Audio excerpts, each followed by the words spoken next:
I don't think those two I'll give words you go that. together. Tell us something. Even though I worked with K9 Yep. in the Air Force, and I've worked with them in obviously Okay. police world forever, I still don't know that much about them. Can you tell us something about that the people out there might find just fascinating, like the number of like Oh, stuff about their ability to yeah. smell, and then I got to follow Okay, up so on that the too. Go interesting thing ahead. is, and this is how I always, anytime we did dog demonstration or anything, this is how it always started out. Is I would ask the question, what do you think the most powerful thing about this dog is? And 99.9% of the time, they would always say their bite, and their bite is good. They can crush bones in your hand. Their bite is so good. That is, but that's secondary. The most powerful tool a dog has is his nose, and I'll tell you why. Is if you think about it, with us, we have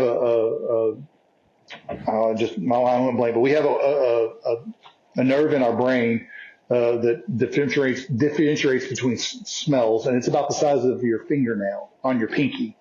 A dog's is about the size of a walnut. And to put that in perspective, when you walk into a pizza place or you walk into a bakery, you smell pizza or you smell brownies and cookies and all that other stuff. When you bring a dog into that situation, they smell the flour, the sugar, and all the other things. They can differentiate between all those. That's what makes them so incredible. The way that they're able to differentiate against odors and just minute amounts of odor. We'll take a toothpick and we'll introduce it to one of our odors. We'll put it in a jar with some marijuana or some cocaine or some heroin or whatever. We'll leave it in there for a week. We'll take a toothpick out and we'll go hide it someplace in a room. And it would take you take your standard, let's say, classroom size classroom in a school. It would take a police officer by himself or with a partner probably 8 to 10 hours to search that entire room to come back and tell me there's nothing in that room. Whereas a canine can go in there and they can search it within minutes and tell you, yeah, there's something in there or there's not. And they can pick up on that odor that is just saturated that toothpick. We do that all the time. It's amazing. The three of us, y'all sitting there and me sitting here, humans give off odor because of the food we eat, the soaps we use when we shower, and detergents we use when we wash our clothes. So you're dripping in odor right now. You don't realize it. Like where you're sitting, if you were to get up and walk away, your odor's still there. And a lot of times when we go to track human odor to go catch these bad guys, we'll bring the dog to that part of, this is the last place that they saw the person before they took off, and we'll drop the dog right there on that place where they're dropping all this odor, and they'll go on their track. This is my chance to ask you some questions. On some of our tracks, what we'll do is we'll ask people. We've had an elderly woman that wandered away several years ago, or we'll have kids that wander away, little kids. And so we'll always say, well, go get us an article of something that smells like the kids. What do you think the best article to bring a police canine to search for somebody is? Mike, you don't get to answer because you probably already know. Let Eric and Chris think about it and go. Their That's a good underwear. one, but disgusting. Eric? Yeah. um, Where do you spend the majority of Shoes, your time, socks. the most amount of time? In bed, right?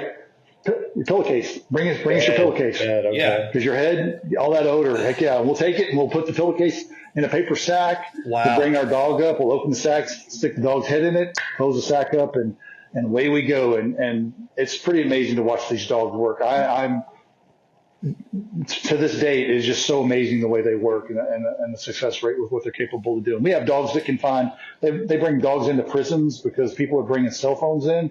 So they're training the dogs to smell out the NICAD in the battery. And they'll bring in, we have cadaver dogs that can search for and find bodies that are in water. So, I mean, just if you can think it, chances are you can train a dog to do it. Well, Casey, when you do that, like you said, you open the sack and you let them smell the pillowcase or whatever, and can they hold on to Yep. that for an extent? Well, You have to refresh it every so what the often, dog actually or does is they'll breathe in the odor, and what they actually do is they'll bring some of it in, and they're holding on to it, and their little memory will hold on to it, and we'll go and go and go until it looks like they're kind of burned out, and that's why we keep the pillowcase in the paper sack, and we'll recharge their battery with it, so to speak. If you've ever seen police canine, especially around here, Mike, I know you have. you see all of our dogs, when we reward them, we give them a PVC pipe, right?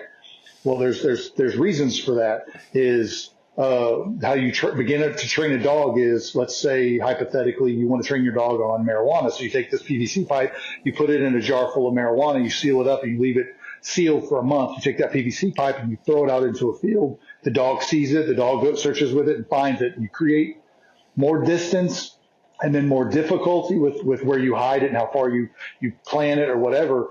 And it gets to the point, Mike, I know you guys can correct me if you're wrong. You can see these dogs, whenever you just show them a PVC pipe, they lose their mind because it has been imprinted in their brain that odor gets them that toy. They will work themselves to death just to get that PVC pipe. Interesting thing about dogs, and this is the other part about it, is a lot of times people think they just give you a leash and teach you some commands and you go with the dog, and they don't. We have to know anatomy as well. We also have to know first aid. I've been to first aid classes, advanced first aid classes with your dog in case it gets bit by a snake or shot or cut or anything like that, or what to do. But the dogs, if you ever run your thumb or your finger on the inside of your dog's mouth at the top of their mouth, and you can feel all the little ridges. Well, those ridges are there for a reason. There's an organ in there. It's called a vomeronasal organ. And what that allows a dog to do is when they have that imprinted PVC pipe of the odor and it's in their mouth, they're still smelling it coming through the inside of their mouth, and it's imprinting on their brain, which is what, I mean, you take a dog like a Belgian Malinois, they're psychotic anyway, and they're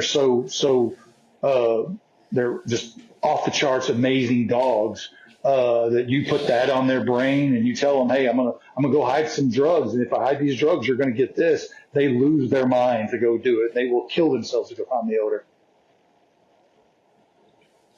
While we're on training, how long do these dogs have to go through training before they are ready? That's a good question. So it depends on the dogs. So most of your programs, like when we purchase a dog, the dogs we get are basically trained, but like they'll put them on a couple of odors, the basics, marijuana, cocaine, and heroin, and then it's up to us to whatever else we want to add to them. So it can take 3 months. So when our agency purchased the dog that I got, How much? Ballpark. What do y'all think? Police, basically trained police dog before he gets to a handler. How much do you think a basically trained police dog right now costs? Eric? I would say 10 grand. 10 Eric? grand. Last time I checked, a basically trained, a little bit of patrol work, a little bit of narcotics, and a little bit of obedience. 16.5 is what a basically trained police canine goes for. Now, you take that dog, and so the way we do it is we purchase the dog, and then I go through a 3-week trainer's course or 3-week handler's course with that dog, with the guy that I just purchased it from. We did this in Louisiana. Phenomenal guy. We called him, he's like Yoda for canine. Anyway, so he takes you through this thing, and at the end, the culmination of the training, you get certified, narcotics certified with your dog, and you have to do it every year, and you have to have a proficiency of 70 or above. So I tell people, we get our dogs after they graduate high school. We take them back to the streets, and the training doesn't stop. We're required by our TCOL license. We have to have X amount of hours a month with our dogs. Where at Pasadena, we always did a really good job, and we doubled it. We always did way more training than we needed to. And we work on narcotics detection. We work on handler aggression, vehicle patrol. We do all those things. We try to vary it up every day, something different. And by the time we're done with the dogs, those dogs are worth about $25,000. And that's just the dog alone. That's not counting their medical and their dental, because they get better medical and dental than we do. And then the $60,000 plus police car that they have, that's all for them. The only thing that's there for us is the steering wheel and accelerator. Everything else is for them.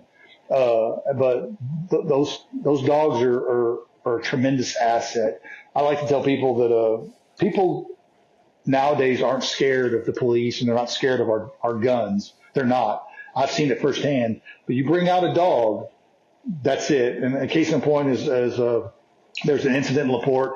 This guy he'd burglarized a couple of businesses and stole an ambulance, and they chased him into our city. And I just happened to be at the right place at the right time. And as soon as I'm 225 in Boulevard, Mike, you know where that's at.